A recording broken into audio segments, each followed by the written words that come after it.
If you've ever flown on an airplane, you probably remember during the safety lecture, the flight attendants will advise you and all the printed materials, if there's a sudden change in air in cabin pressure, as in if there's suddenly less oxygen for you to be breathing, masks will drop down. And what do they remind you always? They say, secure your own mask first before helping anybody else.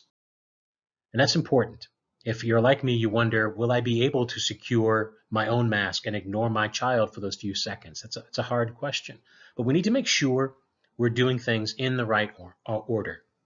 Now, we're talking about the armor of God now in our devotion series from Ephesians.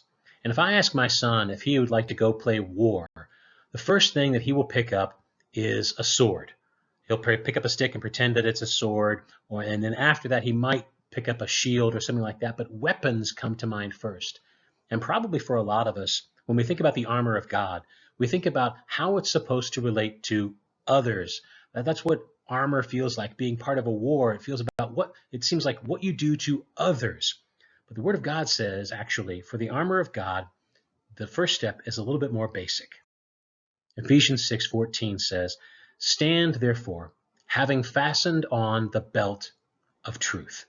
That's the first piece of the armor of God, and that's not as sexy as a sword. It's not as impressive as a shield. The first thing is the belt of truth.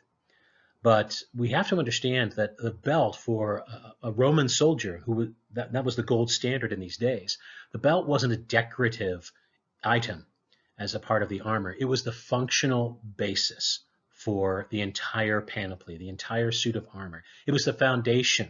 The armor, the breastplate hung and attached to the belt.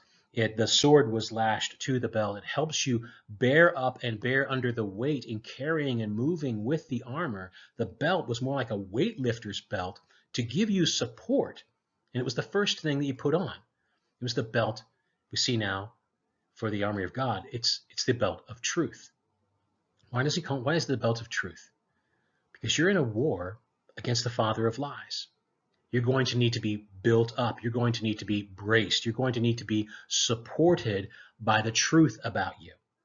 So the belt of truth is a picture of being strong in the Lord, which we saw in the last few verses. To be strong in the Lord is to know the truth about you, the core truth about you, and to be girded up, to be strengthened in that, because upon that hangs all the rest of the armor, defensive and offensive.